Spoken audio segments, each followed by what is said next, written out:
Hello everyone, it's your favourite wire-wool-bearded, deceptively short person on the internet, me, the Jonathan, the medieval genie, and I give such a specific description because if I did anything broader than that, I would not be your favourite person. So today we're going to do the usual format with swords that I've forged, so I'll just give a quick introduction of it, and then we'll go straight to the test cutting, and then I'll give a longer description about the design in the end of the video if you're interested. So quick summary, it is a birch branch handled short sword. You can see it's pinged at the bottom, so it's got a nice sturdy construction, double-edged, it's one of my thinnest blades, so it's very lightweight, nice short sword of, what was it, about 14 inches or something. You can see, compared to something like my own forearm, it's not very large at all. It's a very short sword. It's on that borderline between dagger and sword. However, I thought it'd be nice to give it a whack, literally. Yeah, made of spring steel, and I think it should hold up nicely, but obviously I don't know what will happen, because something as thin as this, if it does break, it'll be much more likely than some of the other swords, which were stockier and more sturdy. So there we are. Let's go start chopping things until they explode, shall we?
So this is part 3. Hopefully it hasn't broken in part 2, which of course is the test cutting that I haven't done yet. So, with the construction of this, it's made from spring steel. Unknown exactitude, it's a recycled steel, so this isn't what they call virgin steel, something that has been purchased for the purpose and has never been used before, the so-called not virgin steel. This used to be part of a sort of truck leaf spring, or lorry leaf spring, or something like that, and then I just used some of the material and tried to stretch a blade out of a smaller piece, which is one of the reasons why it ended up so thin. Apart from the fact that I did want to do an experiment to try and see how much I could make a thin blade, something very lightweight, but yet still long. So that it has that, of course, the forward balance, it has that, the length and a leveraged chop, but keeping it thin, which means that, of course, it's still very light. And this has kind of achieved that. I mean, you can see, if you look, there are certain bumps and kinks, because when you're hardening and tempering, well, especially in a hardening bit, what starts out perfectly straight can, because of it being slightly hotter or colder on one side or the other, it kinks a bit. So that's ended up happening. I mean, I did force this and try and make it absolutely perfect, which is difficult on a double-edged blade, but it's ended up with a few kinks. But it's roughly straight. It's good enough. So I've been inspired by certain Celtic designs to look at these sorts of blades, these double-edged, simpler sorts of blades. And this sort of handle is inspired by the Gladius, so I will get this here. So this used to be part of the handle. Apologies for the plane going over there. But if I put this cap here, now let's see if I can open this up and not put my hand in the way, you can get a rough idea of what it used to look like. So, of course, I've done some sanding and smoothing over, but it used to be a hidden tang construction that was just buried in, a burn-through, as it's called, which is quite literally burning into the wood. But it turned out to be a bit loose. I did a few little sort of movements like that, and I could hear a rattle, pulled on it like that, and then whoosh, it just slid open, and I thought, this is not good. So what I did instead is I cut this, I sort of went back, cut a bit off, and it turns out my first cut was just right. And then there's a little bit of the original tang sticking through. I just hammered it to mushroom it on, so it's held snugly and securely, hopefully. And that means that if we're still having a nice ergonomic handle design, which includes an oval cross-section, which means it helps that little bit with edge alignment, so I'm not doing kind of, a round handle, which might end up like this. And you can hear that waft, which means bad edge alignment, and you can hear it more subtly if there's a little bit of bad edge alignment, whereas here, I don't know if you can hear that, but that high-pitched whistle is more of what you're after. It's a sign of better edge alignment. Of course, it's going to sound different between swords, depending on how thick they are and all sorts of things. So, apart from that, I don't think I've mentioned yet, this handle is made from birch. It was a branch that I found in a forest, and I just decided to use it, and I varnished it. It's come out a bit crude because it was a very old varnish that actually took a very long time to dry. And the top and bottom bits, which have come out much nicer, I'll show you around here, and on the bottom there. Those bits were with a newer varnish, and I've done it, actually I think it was the same, but I did it, try to get it a bit more carefully done, and it's come out better. But luckily those are on the visible bits, and a bit that's hidden by a hand is the ugly bit, so I just go whoop, you can't see it anymore, lovely. Apart from that, I didn't want to go fully like the Celtic and Celtic swords and the Gladi, whatever,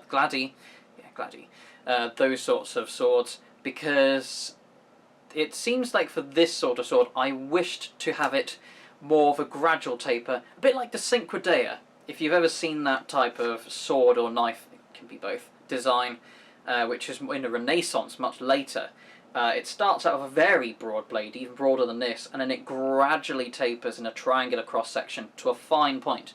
And I thought that's a good idea, because this sort of blade I'm very likely to do a lot of thrusting of it, compared to most swords I use where I am nearly always cutting, and in fact I force myself to do thrusting attacks a lot more in test cutting specifically to make it look interesting for you, the audience. But if I'm doing stuff like sparring or just testing around in my bedroom or whatever, I'm nearly always cutting instead.